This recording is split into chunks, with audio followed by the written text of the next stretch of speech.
All right, we are live. We are live. Let's make the necessary adjustments.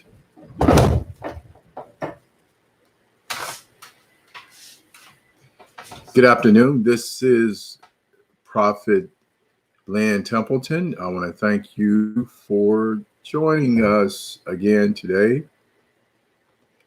Um, we did a session called The Mask, and that needed to be discussed spiritually. There's something that God put in my spirit that need to be spoken, and that's what we're going to do today.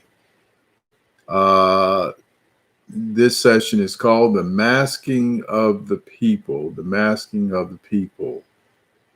Um, Two primary verses: Revelation 9:11, which says, "And they had a king over them, which is the angel of the bottomless pit, whose name in the Hebrew tongue Abaddon, but in the Greek tongue hath his name Apollyon, and abbreviated, that is Apollo."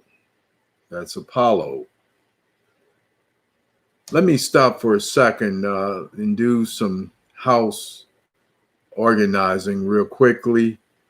Should have done this before I mentioned this verse. But I want to first say good afternoon.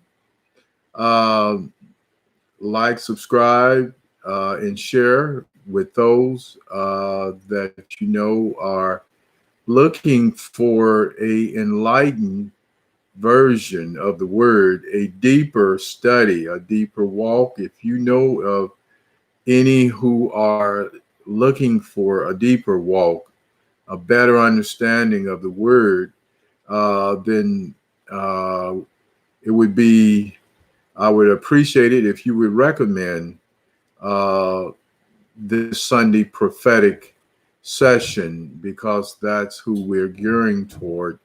Uh, and so I want to mention that. And let's see. And I want to also mention that I thought I had another. We're here every day, as every Sunday at 6 p.m. This is the Light of Truth Ministries International. And again, I am Prophet Lynn Templeton, and the other prophet is Prophetess Rosemary Templeton, who uh, does not show up every session, but she does occasionally come in and has a sermon of her own or teaching of her own. So I wanted to get that out of the way. Now, we're not going to be long today. Not, I would say, around 20 minutes. Uh, but I think I think you'll find it interesting. And I want to open the eyes of God's people with what what we are teaching during this period. So um, I think this is an eye opener. Again, it's called "The Masking of the People" in Revelation 9:11, where the Bible is describing Lucifer, who Apollyon and Abaddon are the mythological names that are given for Lucifer.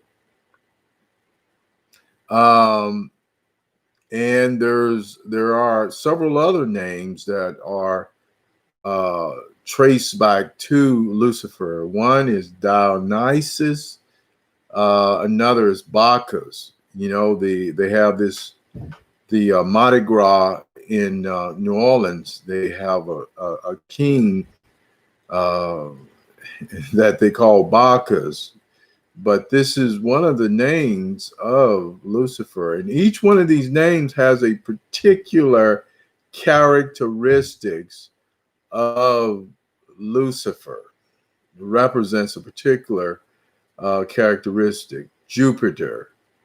That's another one of those. That's another common name for him.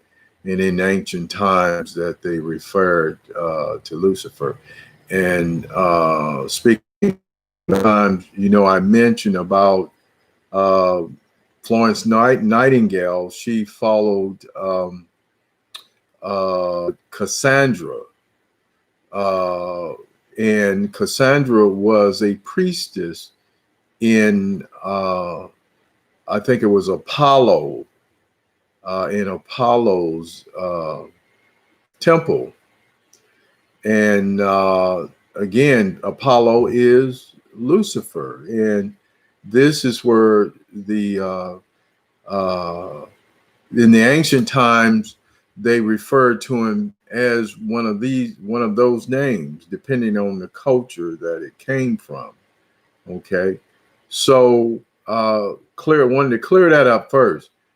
Now, the wearing of a mask is symbolic of Jupiter, Bacchus, Apollo. Uh, it symbolized in particular, uh, Dionysus and Bacchus.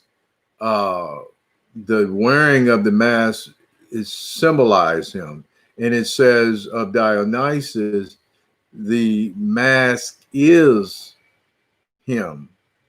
He is the mask. So he is the mask according to ancient writing. Uh, so this is something that people, need to think about. They need to realize there are many occultic things that are being done right now that the masses are not familiar with or know of. Uh, these things are not coincidental. The wearing of the mask is coinciding with ceremonies that are taking place at CERN in particular. Another thing that I left out when I rebroadcast the first session is the taking of the knee. Now, Atlas, this is symbolic, as I mentioned, of Atlas. But when I dug deep into it, we've been told that Atlas is holding the world on his shoulder. But when you go into the actual story, you find out that he was holding back the heavens, holding back the heavens. So this is symbolic of there is this mythological being. He actually, his duty is to hold back the heavens or hold the gates shut, the spiritual gates. He is the keeper of that spiritual gate, you see. And so that's what this is really representing. But we're not going to go deep into it. I just wanted to mention it. So these are occultic things that are taking place right before our own eyes. And in actuality, they have our participation. Okay. So I wanted to bring that to mind, that discussion. Now, the people have been masked. You see, the people are being forced to wear a mask wherever possible, and the wearing of mask is not a catch-all cure to this problem. And if you talk to many doctors, they'll tell you that in some instances, the mask is not only not helpful, but actually can contribute to the problem if it's not the right mask, you see. And they said this early on, that certain masks were not effective. But why all of a sudden they changed and they made it okay to wear masks that they had previously said was not okay? You see what I'm saying? So they don't want you to see the truth about this thing, the occultic side of this thing. Uh, and you see, the wearing of a mask is what most people are doing anyway. You see, the wearing of the mask is symbolic of of the charade that people uh, put on every day. Most people put on a false face to walk through this life. You see, they wear a mask. They wear a mask. See, they don't give you the truth. They don't live the truth. They're not showing you the real person. And so the wearing of a mask in ancient times, in theater, the actors would wear a mask to represent the character,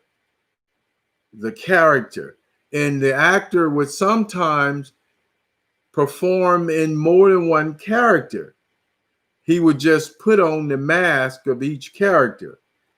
And so many people, we live in a time today that the majority of the people on this planet are wearing a mask. What you see is not the truth. What you see is not real. It's not real. Now, 2 Thessalonians 2, verse 2, it says that you be not soon shaken in mind or be troubled, neither by spirit nor by word, nor by letter, as from us, as that the day of Christ is at hand. Let no man deceive you by any means, for that day shall not come except there come a falling away first, and that man of sin be revealed, the son of perdition, and then shall that wicked one be revealed, whom the Lord shall consume with the spirit of his mouth, and shall destroy with the brightness of his coming. Even him whose coming is after the working of Satan, with all power and signs and lying wonders, and with all deceivableness of unrighteousness in them that perish, because they receive not the love of the truth, that they might be saved. And for this cause God shall send them strong delusion, that they should believe a lie. God is going to send them a delusion so that they'll believe a lie, that all might be damned who believe not the truth, but had pleasure in unrighteousness. See, truth and righteousness, they equal each other. You cannot follow the truth and do unrighteously. When you understand what the truth means, if you understand what the Bible is saying about truth, if you understand God's definition of truth, then you cannot do unrighteous deeds and still be living in the truth. You see? So this verse is long, and I'm sorry to take up so much time, but there's a lot of things there, and I'm not going to discuss all of them. But first I want to interject in here. shifting gears, I want to inject this. There's 4 levels of lying. There's 4 levels of lying. The first is the lie itself. The second level is deception. The third level is falseness. And the fourth level is the delusion, or the illusion, illusion, or delusion. Okay. And when Psalms 119, 104, it says, through thy precepts I get understanding, therefore I hate every false way. So a lie or falseness is at 4 levels, and the highest level is a delusion. And if you notice in this verse, what God is saying, let's go back to 11. He says, and for this call, let's go back to 10. It says, God says, because they receive not the love of the truth. See, the knowledge of truth, this is where we center our teaching. From now on out, that's where I'm centered. This is the message that God gave us through a vision that my wife had, that she wrote down, and I've been teaching for 14 years. The knowledge that Jesus taught, that the churches aren't teaching, the knowledge of truth. So it says they receive not the love of the truth. And 11 says, and for this cause God shall send them strong delusions. This is what's starting to happen, that they should believe a lie. He says that they all might be damned who believe not the truth. So God is literally letting go of a certain segment of people, and many of these people are in the church. I'm sorry, I'm just going to tell you the truth, that there are some that are even pastors, and they have not done what God has told them over and over and over again. And so there's a segment of the population that God is saying that he's going to send a delusion, which is the highest level of a lie. If you remember, with medication, there's some medication that is strong, and you have these delusions, and what seems real is not real. It can be such a it may seem so real that you just will argue and fight and die over it. That's a delusion or an illusion. See, when people are in a delusion, they can't see anything else. And so God is saying he's going to allow a delusion to take place with these. See, this is the spirit of Satan. This is the spirit of Jupiter, Bacchus. Remember the definition of Bacchus and Dionysus and Jupiter.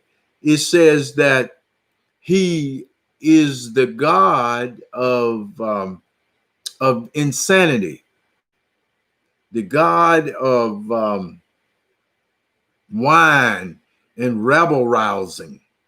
You see?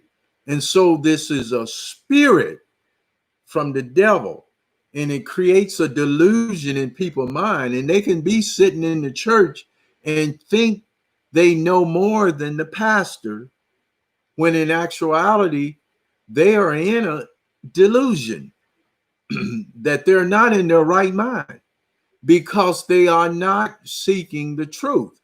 And so if you are not following the truth, and Jesus says he was the way, the truth, and the life.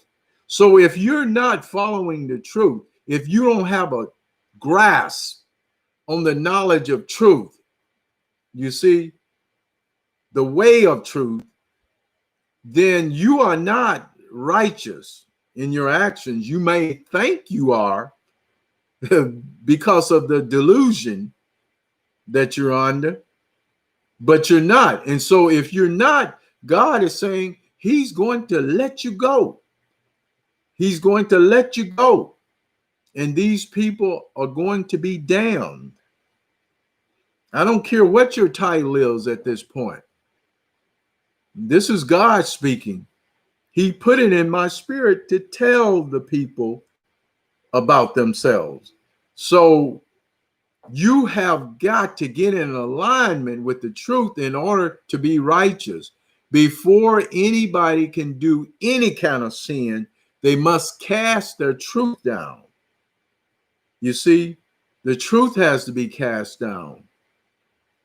So this is why the truth is so important.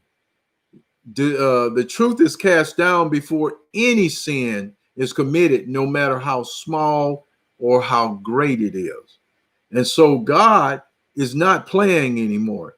He's cutting off those folks who are not walking in the truth. You must be aligned with the truth.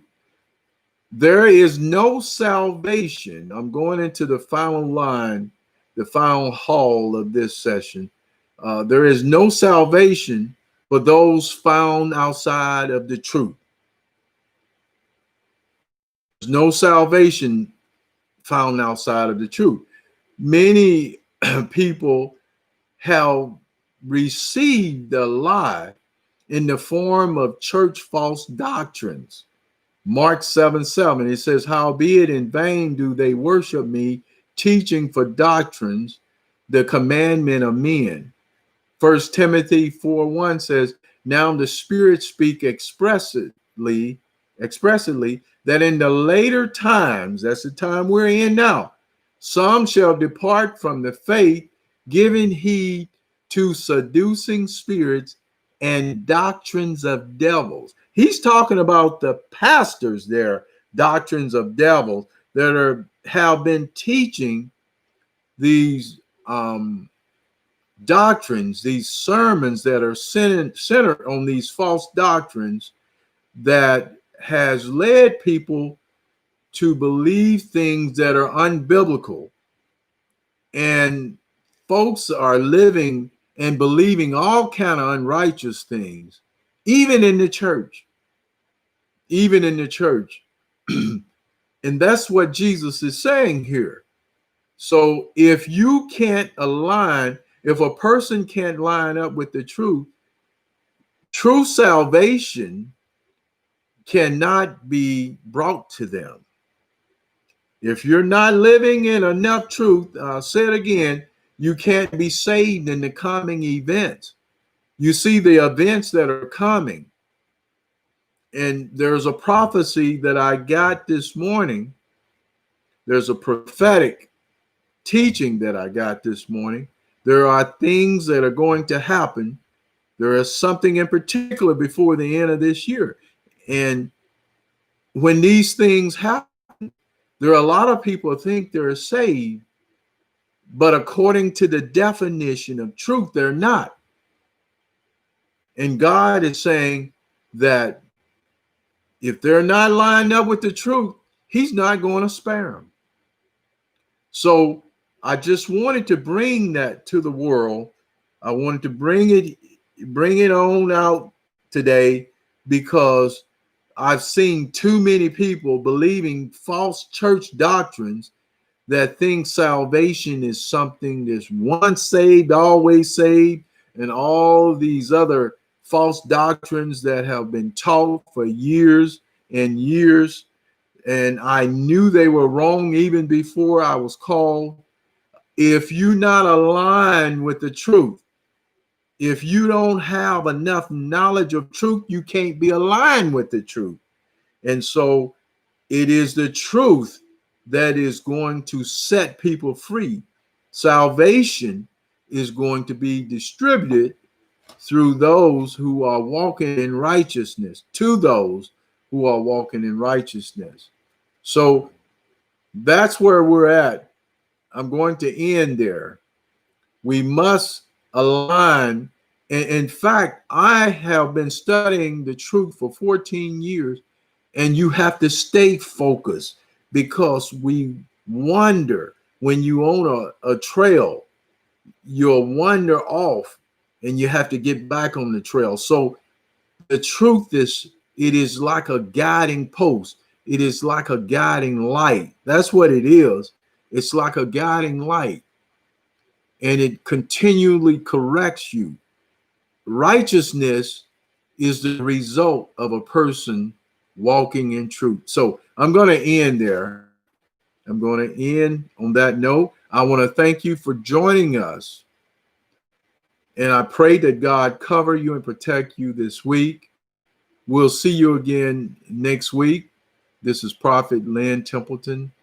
Like, subscribe. If you haven't done it already, we would appreciate if you would subscribe, if you would like us, and join us again next Sunday, because we're bringing only God-inspired sermons, and we're teaching the knowledge of truth, which is what our book is centered on.